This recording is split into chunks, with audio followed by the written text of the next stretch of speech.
What's going on, YouTube? And welcome to part 2 of the Fluval Spec V journal. Today, it's going to be a lot of work. I have to take out all the plants that's still remaining, remove all the substrate and replace it, and net out all the shrimp that's still in there. Now, a full 24 hours has passed since the last video. The reason I waited so long was, well, if you watched the first video, the tank was just so dirty from all the dust. I needed to clear up before I can even see anything. When I left it last night, you can't see anything. So I had to wait 24 hours before it clears up. Even now, it's not crystal clear. It's not even close. It's still very cloudy. Now I'm just gonna lower the water level a little bit. That way when I stick my hand in or anything like that, it's not gonna overfill and just get water everywhere. The net I'm using to take out the shrimp is actually my favorite net. I believe it first came out when Fluval released their EB line of tanks. You know, the ones for breeding crystal red shrimp.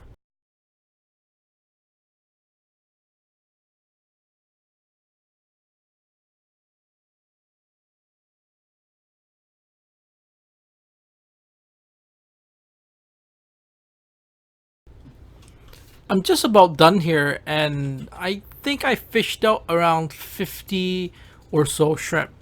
Now that's not bad in, let's say, 4 or 5 months in a high-tech environment. Taking out the substrate is what I hate the most. It's quite a bit of work, and especially if it's an aqua soil type substrate.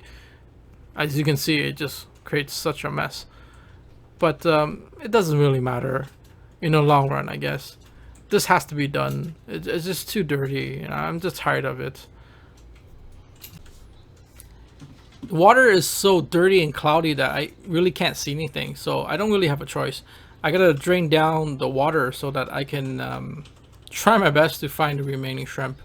Hopefully there's not too many newborn babies in there, because it's gonna you can't see them.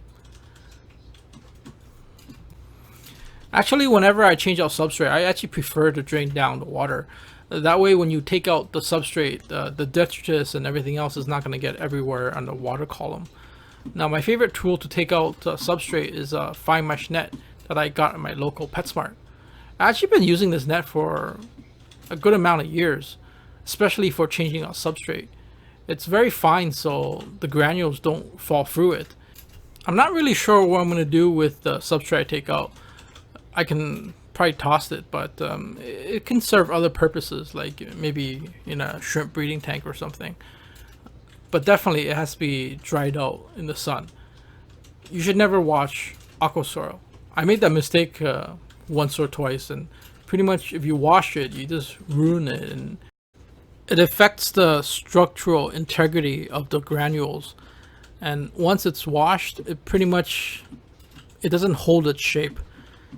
And it just becomes muddy with simple touch or movements, like taking out a plant or planting something in the substrate.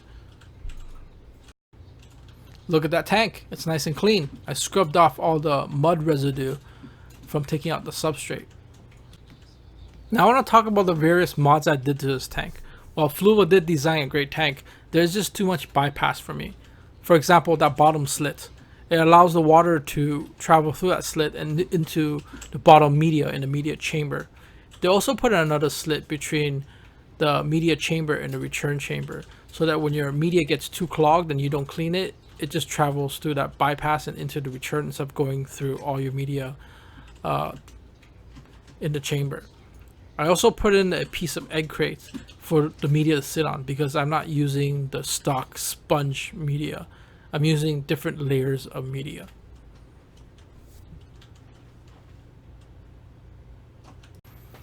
Another mod that I've done is that I added an overflow adjuster that allows me to adjust the water in the display area, and a fine mesh so that baby shrimp won't crawl into the slits of the overflow and onto the media.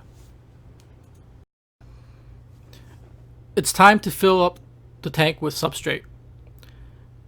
The substrate choice for today is 88 Amazonia. The substrate wasn't purchased new, it was actually purchased used, and I purchased a large quantity of it.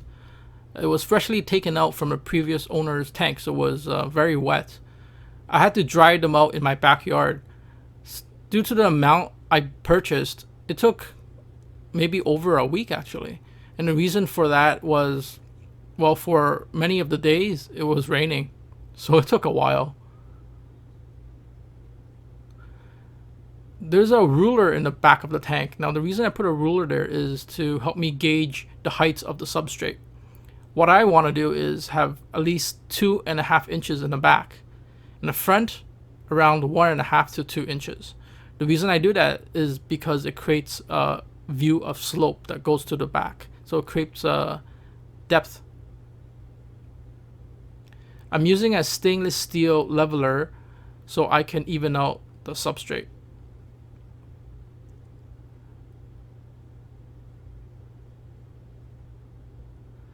I actually accidentally used a little bit too much. So I decided to take some out and re-level everything.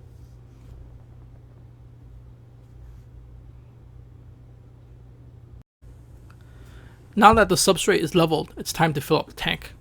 I'm using a small pump connected to a hose, and the pump is in a bucket of water. I'm using the old water from before because there is still a lot of beneficial bacteria that's in the water. Taking out all the substrate, well, it just got rid of all the beneficial bacteria that was in the substrate. So I'm using the old water. The hose is connected to the back chamber. So as the water rises up, it's going to overflow and go in the tank. The water is a little murky right now. Maybe I should have put something on the bottom of the substrate to prevent some splashing. I'm putting back the media, my own media, because I'm not using Fluval's stock sponge.